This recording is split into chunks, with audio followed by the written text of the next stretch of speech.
do Senhor Jesus a todos nós. Pois é, gente, ainda bem que temos outras oportunidades de nos encontrarmos ao longo da semana. Nós temos o CR aí na quarta-feira, né, temos os pequenos grupos, e aí a gente não fica limitado só ao domingo. E domingo tem um gosto muito especial, não é? Domingo é o primeiro dia da semana, e que ótimo que a gente está começando num culto, aqui todos juntos, seguindo essa série aí, pela fé. E hoje o tema é esse aí, sonhamos com um futuro melhor. Pois é, pessoal, e nessa introdução, fica essa pergunta: como podemos sonhar com um futuro melhor quando o presente parece tão ameaçador? Nós temos muitos desafios no momento presente. Filhos rebeldes, pais ausentes, muitas vezes mães omissas ou pais omissos, lares fragmentados, disfuncionais, famílias quebradas. E nós temos um bombardeio, estímulos e estímulos toda hora, na cabeça das nossas crianças. E antigamente vinha só através da TV ou de alguma literatura, alguma revista, algum veículo desse ponto, mas hoje não é só TV. É Netflix, as séries, celular, TikTok, Instagram, YouTube, grupos, né, da mídia, relacionamentos, influenciadores. Na verdade, eu estou falando aqui, eu poderia falar assim, meus filhos já estão criados, vocês que têm crianças, mas eu já tenho neto agora. E como pastor e formador de opinião, eu tenho uma preocupação com a nossa igreja, com você e com seu filho. Pesa isso no meu coração, do pastor Paulo, do pastor André, né, de essa futura geração, porque nós, né, cinquentões, sessentões, septuagésimos, estamos daqui a pouco saindo de cena, e temos uma baita responsabilidade de sonhar, e eu falando sonhar, inclusive sonhar acordado, ligados nessa vocação, nessa tarefa de influenciar, de equipar, de discipular, de formar nossa futura geração. Então, eu acho que você que é avô, você está comigo também, que você deve orar pelo seu neto. Estou certo? Tem vovô aqui? Vovó? Porque, gente, nós não sabemos, né, o que nos espera. Tem muitas ideologias, o mundo ficou invertido assim, de tal maneira que a gente fica atônito, tentando entender, né, o que está acontecendo com a cabeça. O ser humano está mudando demais. Está muito diferente. E aí fica a pergunta, quem está discipulando os nossos filhos? Se nós, pais, mães, avós, vós, não assumirmos nosso papel de educadores, de influenciadores em primeira mão, outros vão fazer isso no nosso lugar. Outras influências eles receberão. Os algoritmos vão fazer isso em nosso lugar. Se nós não conversarmos com nossos filhos e netos sobre... A primeira responsabilidade é do pai e da mãe, né? Agora, você está falando aí, eu não tenho filho, não tenho neto, sou solteiro. Espera aí que vai sobrar para você também. O que eu estava falando? Se a gente não conversar sobre sexualidade, ética, administração financeira, sofrimento, que a vida, inclusive, é cara, custa. Se a gente não ensinar honestidade, respeito ao idoso, ao próximo, se a gente não ensinar isso, outros vão fazê-lo em nosso lugar. Será que a gente vai abrir mão da nossa responsabilidade? Então, como sonhar com um futuro melhor quando o presente parece tão ameaçador? Já estão fazendo a cabeça do nosso filho, porque eles passam muito mais horas sem nós, os pais, do que com a gente, não é? Nosso tempo é muito curto. E precisamos ser intencionais e precisamos ter qualidade nessa maneira de viver. E olha aqui, o grande problema é quando a tela se torna mais presente que os pais, o influenciador mais ouvido do que a família, o algoritmo passa a formar valores que deveriam ser construídos dentro de casa. Tem um personagem na Bíblia, rebelde, que ele tem uma expressão lá em 2 Samuel, esse cara rebelde ao pai se chamava Absalão. E fala que Absalão furtava o coração das pessoas. Em outra versão, fala que ele conquistava o coração das pessoas. Ele tinha uma habilidade de manipular. E depois faz uma conspiração tão grande que um rei do naipe de Davi é escorraçado de Jerusalém, porque esse camarada manipulou a turma a favor dele com a sua rebeldia. Então, tem gente rebelde, tem gente que vai fazer a cabeça, que vai furtar os corações dos adolescentes. E estão furtando, conquistando, manipulando, e existe até escravidão virtual, como recentemente uma garota de 13 anos morreu. E isso aí, as autoridades ficaram aí, estão preocupadas, estão investigando abuso psicológico.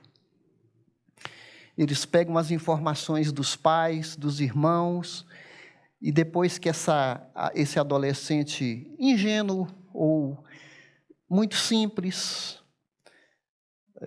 dá as informações, aí eles ficam ameaçando de matar a família, aí mandam esses adolescentes se automutilarem, aí essa menina morreu, e tem todo aí um levantamento agora que está acontecendo aí na mídia, essa plataforma chamada, esqueci o nome, Discord. Então, gente, agora nós precisamos esperar alguém morrer para a gente fazer alguma coisa? A gente precisa, então, depender do governo para intervir na educação dos filhos, para descobrir. E, olha, a gente vê aí esse ano eleitoral, né, muita gente aproveitando, né, em cima da miséria para querer mostrar serviço. Mas a gente não precisa depender de governo. Nós, pais e mães, temos que estar atentos ao que está acontecendo. A gente não quer demonizar o celular aqui, tá, gente? Porque a gente se tornou uma ferramenta de trabalho, uma ferramenta útil de informação. A gente está sabendo o que está acontecendo no mundo e contato com nossos... Isso facilita tanto a nossa vida. A gente não tem que demonizar, né? É um objeto que depende do seu bom uso, porque existe o mau uso. É assim como o dinheiro. O dinheiro é um instrumento neutro. Ele pode ser usado para o bem, pode ser usado para o mal. Então, eu quero chamar a nossa atenção para esses grandes desafios que nós vivemos. E aí vamos ao nosso texto. Pela fé, é a nossa série, né? Pela fé, nós temos aqui Isaac abençoou Jacó e Esaú com respeito ao futuro deles. Pela fé, Jacó, à beira da morte, abençoou cada um dos filhos de José. Só um detalhe, não foi só os filhos de José. Ele abençoou os 12 filhos dele. O Hebreus aqui, ele está condensando as informações, tá? Mas ele abençoou não só os filhos de José, ele tinha mais 11 filhos. Quem conhece o texto sabe do que eu estou falando, tá certo?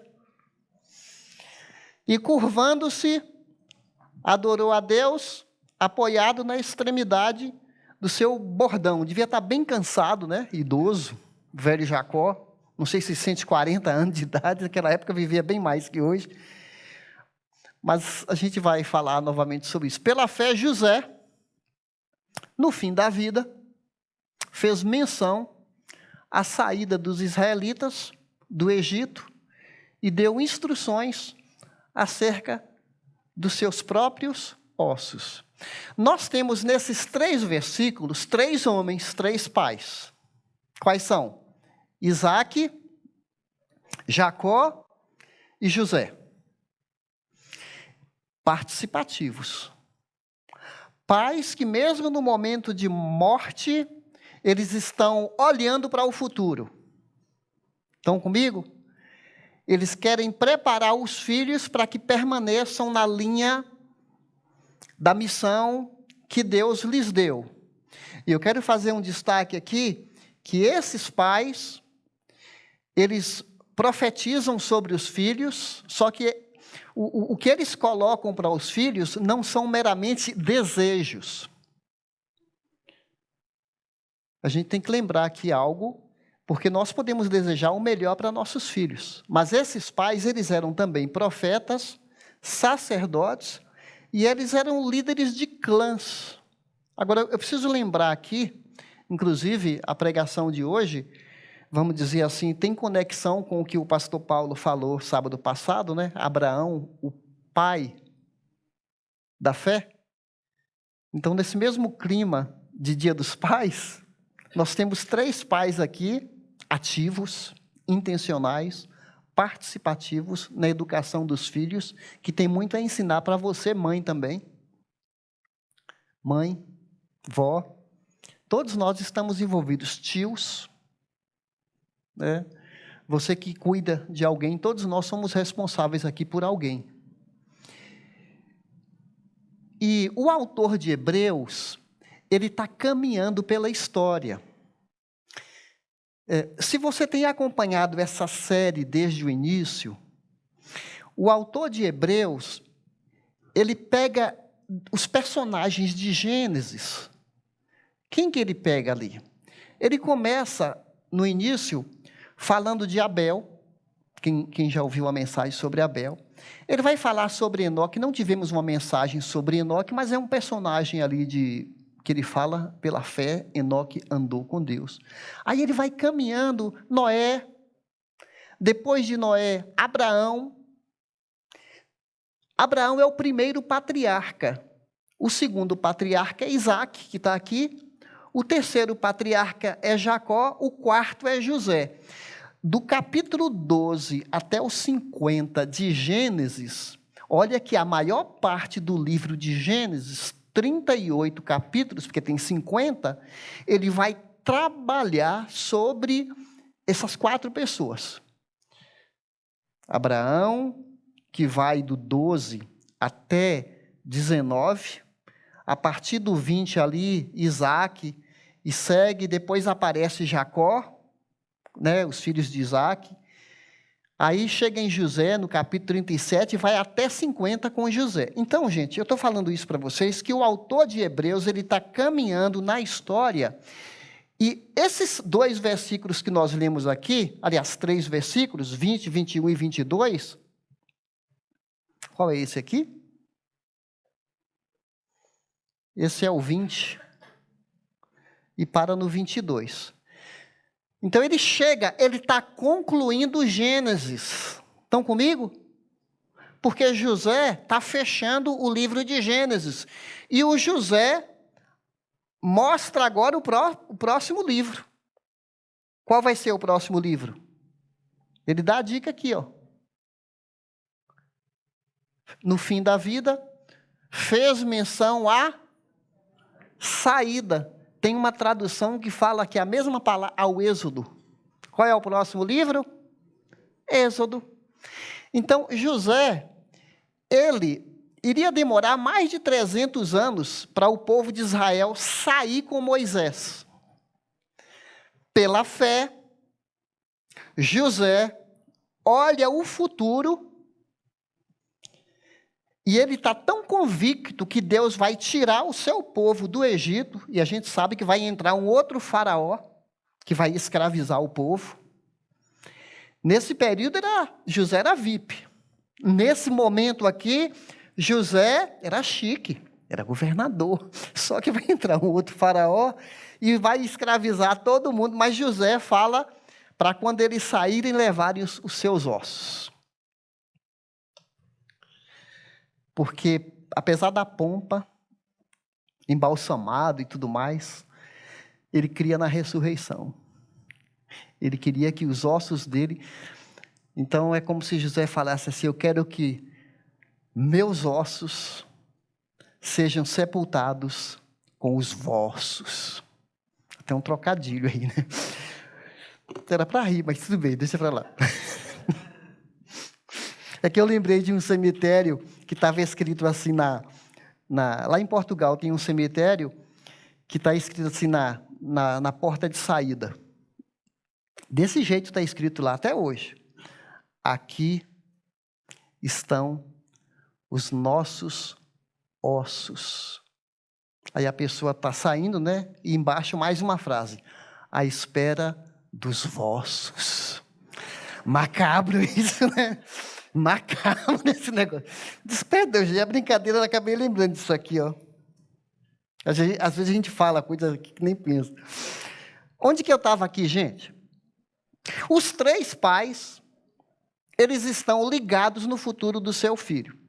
E eu estava falando agora há pouco que a palavra desses pais, não temos tempo para ler. Quais foram essas bênçãos que esses pais pronunciaram? Se você é um bom leitor da Bíblia, você já deve ter lido.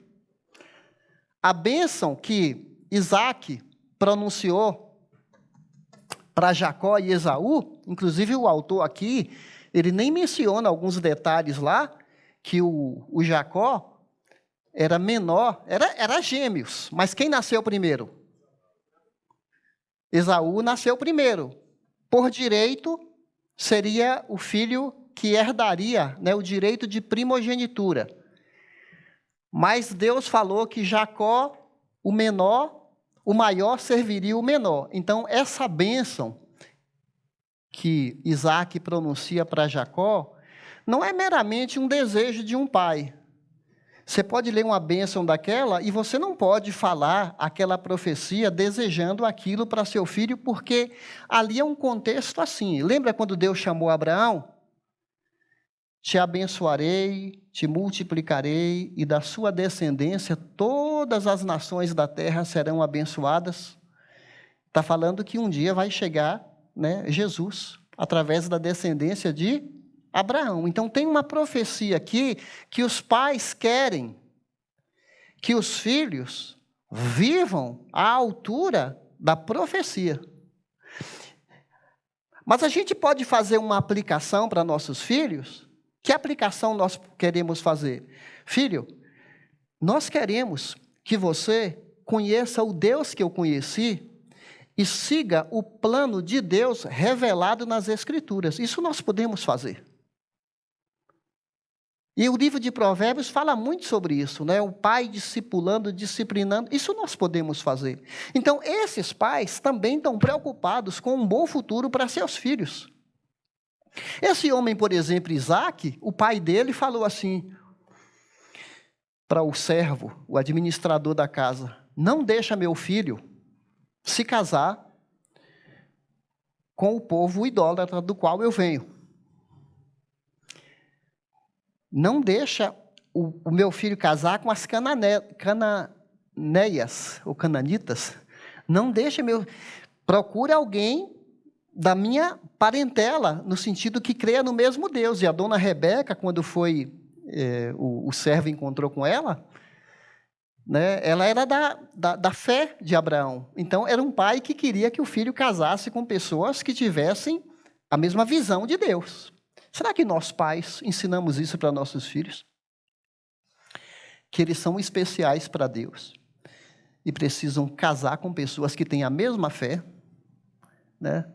Nós cremos nisso. Estou dando um detalhe aqui, mas os 3 pais estão ligados no futuro dos seus filhos. Então, gente, avançando, a verdadeira fé se manifesta na certeza dos eventos futuros revelados por Deus. Não eram só os patriarcas que foram privilegiados em relação ao futuro. Nós somos privilegiados também porque Deus revelou muita coisa para nós. Deus não revelou tudo, mas revelou muita coisa a respeito do futuro. Então, nós temos uma palavra revelada de Deus, suficiente para que sejamos as pessoas mais otimistas desse mundo. Então, a gente tem que sonhar com coisa boa. Porque Deus é o Senhor da história. Nós não podemos ler a Bíblia e sermos pessoas negativistas. Pessoas extremamente medrosas. Não, gente. Deus está conduzindo a história. Então, esses pais,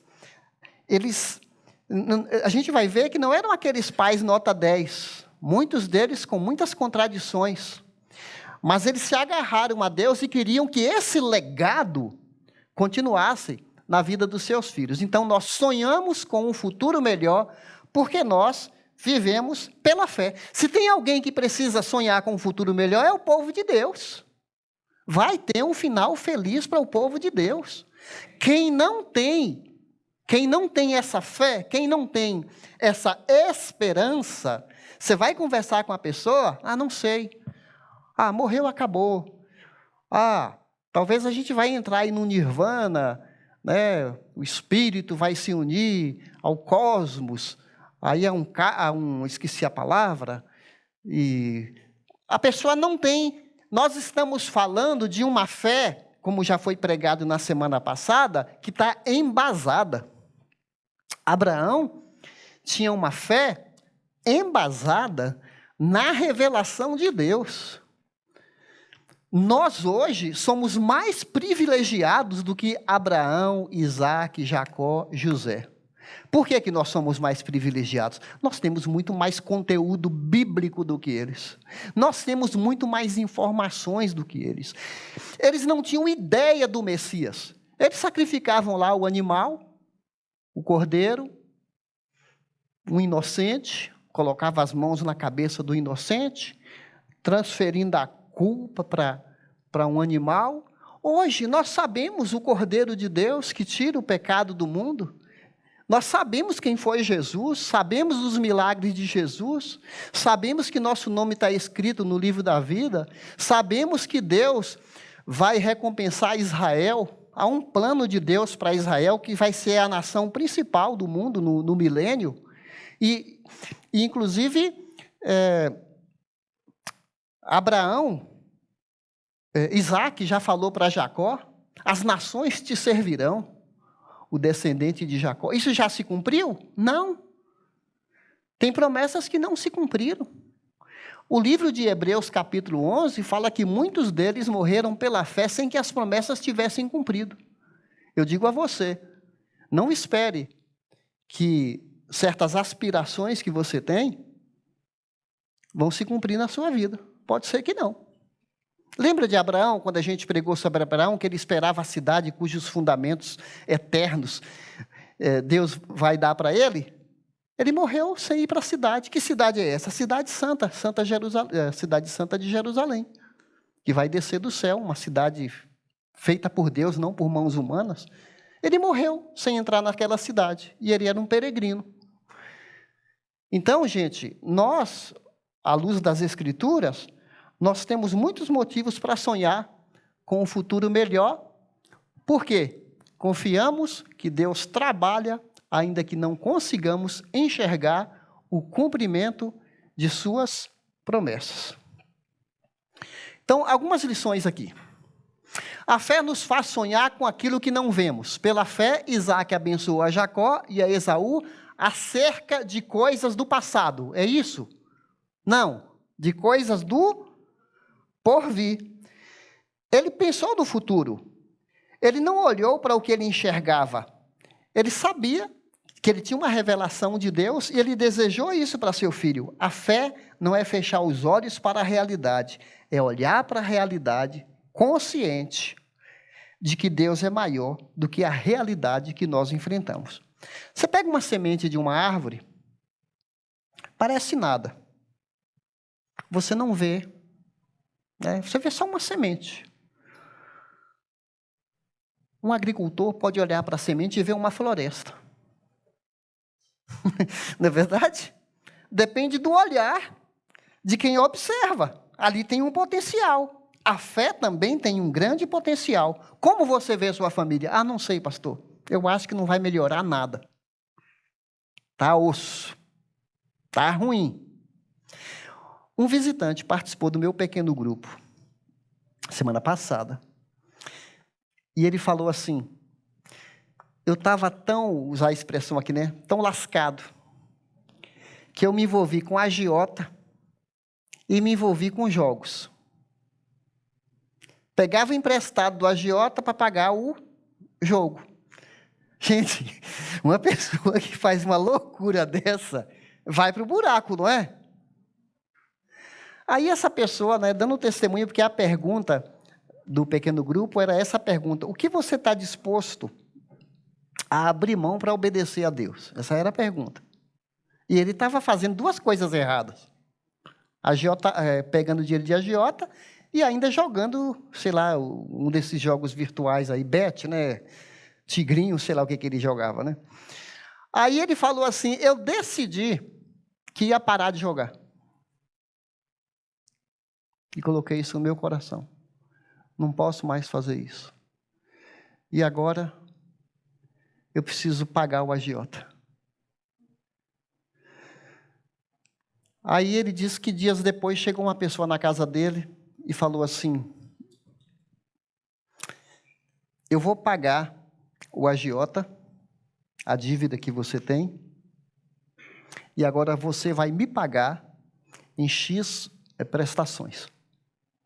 Puxa, gente, resolveu um baita problema do camarada, não?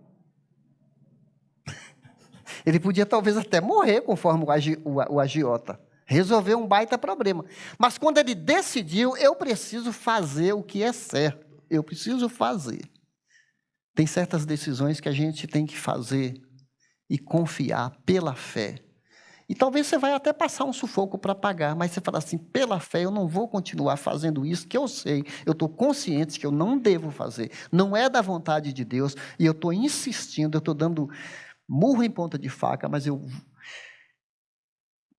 pensando no futuro, eu vou crer, mesmo que eu não esteja vendo. Então, meus irmãos, a fé não nega a dificuldade, a fé declara a dificuldade não é maior do que Deus. Continuando, a fé nos faz sonhar não só para nós, mas para nossos filhos. Isaac não pensava só nele. Quem vive pela fé pensa além de si. O que Deus pode fazer através dos meus filhos e das crianças da igreja? Tem crianças agora sendo ensinadas no berçário, lá no Horto Júnior, e a gente deve incluir em nossas orações, e nós somos muito gratos às Déboras, que oram pelos seus e pelos nossos, porque nós não podemos pensar só na nossa família. A gente precisa parar de olhar só para a minha casa, meus filhos, meu marido, minha esposa. Isso é uma visão muito estreita, muito umbilical, muito narcisista até, não é? Porque se a gente não pensar na nossa comunidade, eu já falei isso aqui algumas vezes, vou repetir: se os filhos dos meus irmãos não estiverem bem, os meus também não estarão, porque os meus vão casar com os seus. Se os seus estiverem, sei lá, desviados, corações duros, envolvido com drogas, envolvido com pornografia, envolvido com...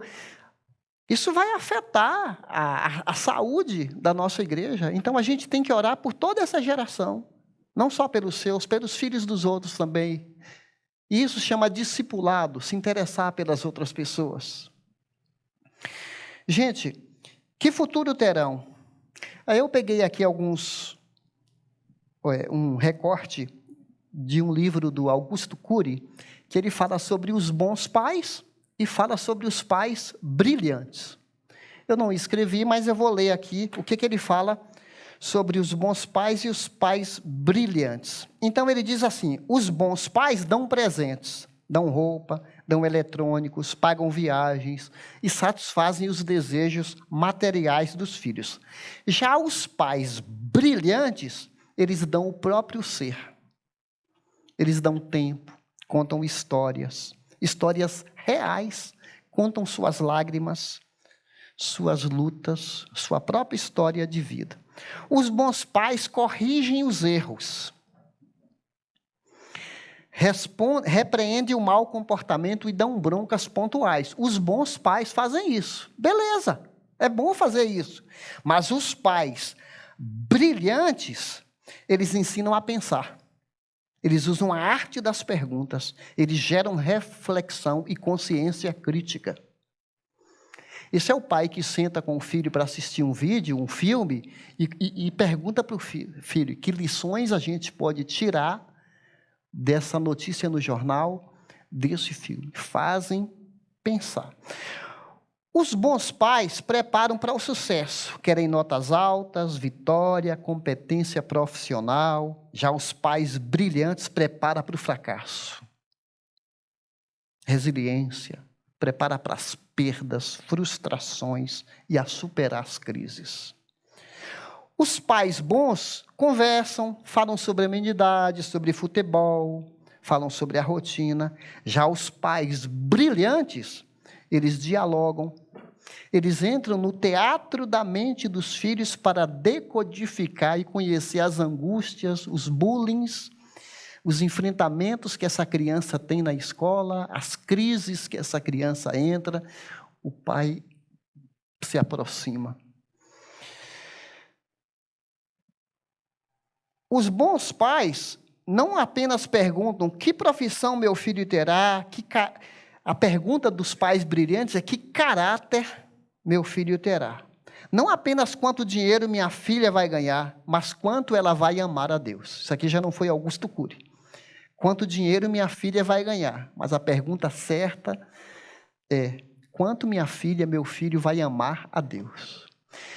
Gente, isso é muito importante a gente parar para pensar, porque não adianta apenas querer que eles sejam bem-sucedidos, mas querer que eles sejam responsáveis, generosos, comprometidos, mas muito mais que isso, que eles sejam apaixonados por Cristo.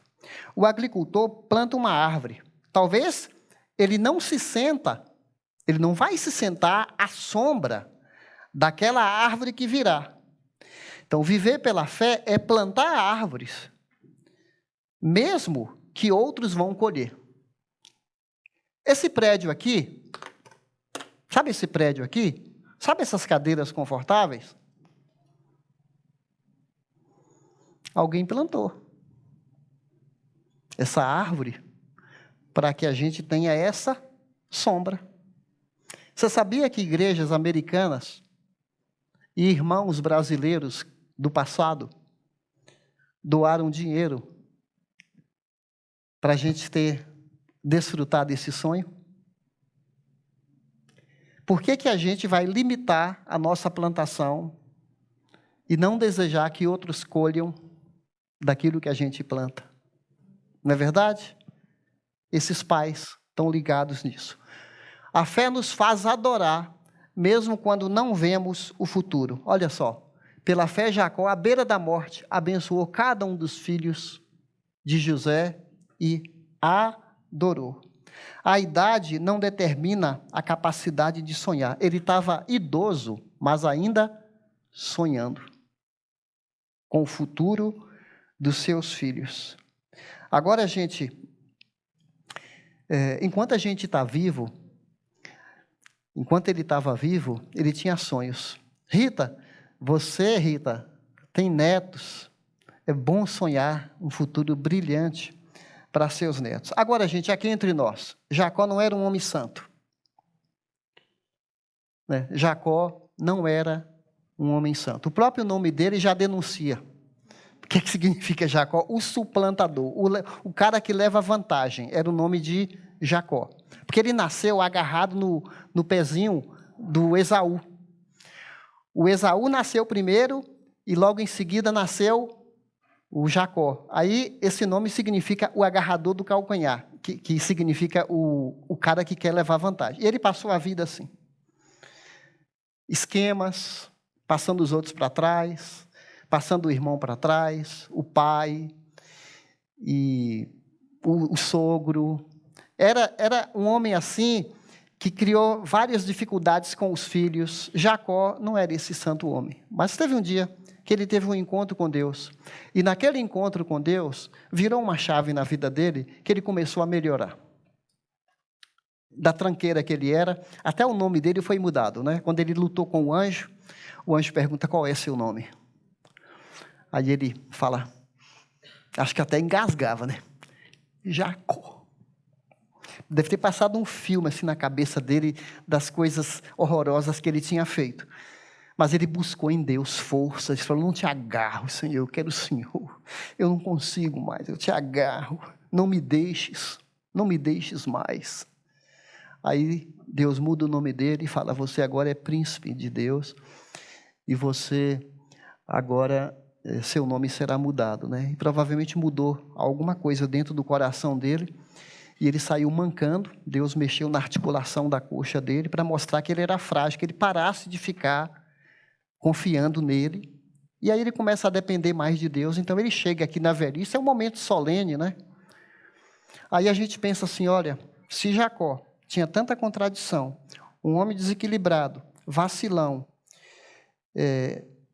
enganador, aí você para você pensar assim, Senhor, se o Deus de Jacó aceitou Jacó, que o buscou, você pode orar a Deus também e falar, Senhor, o Senhor me aceita?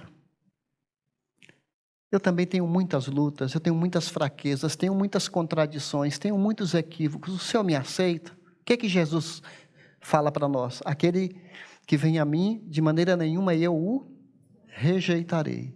Então, quando a gente vê esses personagens, não é para você falar assim, puxa, esses são os caras, né? Os patriarcas, né?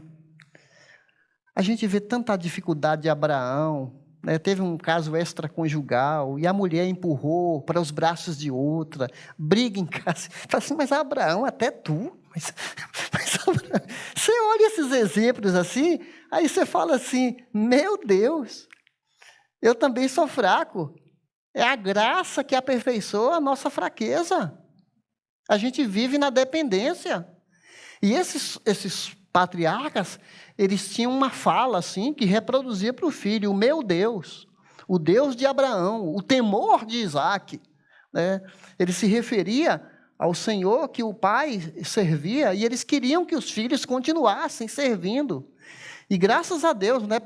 Tanta luta que Jacó passou, briga dos filhos, ele pensou que José foi despedaçado, ele encontra José na velhice. Gente, então é um momento muito especial aqui. Bom, vamos avançar. A fé nos faz adorar mesmo quando não vemos o futuro. Aí ele adorou o Senhor. Eu acho que isso aqui é uma grande lição para nós, porque nós também não vemos o futuro, mas a gente pode pensar assim, puxa, não tenho mais a mesma força que tenho antes, né? Estou envelhecendo. Mas a gente vê aqui um homem, é uma diferença de velho e de idoso, né?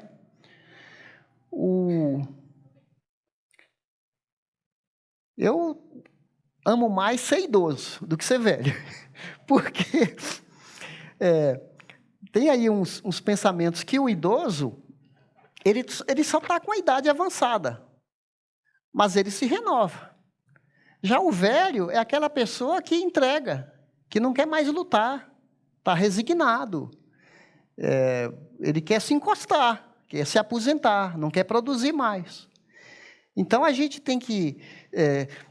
não dá para negar a idade, todos nós estamos envelhecendo, mas envelhecer com fé, com esperança. Então, ele adorou a Deus, aqui é um momento muito especial, mesmo quando não vê o futuro, mas ele está arrebatado aí e automotivado. Aí eu lembrei de Caleb, que era um idoso, mais de 80 anos, e Caleb, quando entra na Terra Prometida, ele fala assim, eu me sinto pronto para combater. Aí o Josué pergunta, escolhe um bom lugar para você aí. Ele podia escolher uma fazenda, um lago, uma rede preguiçosa para deitar. Sabe o que Caleb fala? Josué, tem uma montanha lá e tem 3 gigantes lá. Eu quero aquele pedaço lá. Eu me sinto pronto para enfrentar gigantes. Caleb, com 83 anos de idade, falando um negócio desse. O que ele está falando? Eu quero serviço pesado. Eu não quero coisa fácil, não. Então, gente, a fé nos faz adorar. Nós temos uma revelação de Deus em relação ao futuro. Uma revelação linda, profecias maravilhosas. Nós temos que adorar. Senhor, não mereço ter meu nome escrito no livro da vida. Não mereço o perdão da cruz. Não mereço novos céus e nova terra. Mas eu te adoro na expectativa desse dia. A fé nos ensina a não desistir dos nossos sonhos. Pela fé, José, próximo do seu fim, fez menção do êxodo dos filhos de Israel. José passou poucas e boas na vida. A gente conhece a história de José. Tinha tudo para ser um homem pessimista, negativo. José. Os irmãos fizeram a maior trama com ele, mas ele não guardou amargura. Ele tinha um santo ideal de vida, foi acusado de adultério, que não aconteceu, né? A esposa do patrão dele acusou. Ele tinha tudo para ter mágoa no coração, revolta com os irmãos, mas ele sonha ainda com o povo de Deus. Então, José tem muito para nos ensinar. Olha isso aqui, ó. A verdadeira fé resiste às maiores e piores tentações da vida, como traição, abandono, desprezo, sofrimento, prisão. José nunca perdeu a fé e Deus nunca esqueceu suas promessas. Então, Augusto Nicodemos, referindo-se aqui a José, ele trabalhou o coração, perdoou os irmãos e foi para frente. Não deixe apenas uma herança, deixe um legado. Você pode deixar uma herança para o seu filho, uma empresa, mas e o caráter dele? Você não tem certeza. Pode deixar um bem, um patrimônio para esse filho, pode deixar dinheiro, mas não garante que ele vai saber administrar a vida dele. Você pode dar diplomas, mas diploma não garante sabedoria. Há uma diferença entre herança e legado. A herança são coisas que a gente pode deixar para os filhos, objetos, um patrimônio, uma casa, um carro, sei lá, dinheiro. Isso é herança. Agora, legado é o que a gente deixa dentro do coração do filho. São aquelas verdades que a gente planta que vão nortear o futuro do filho.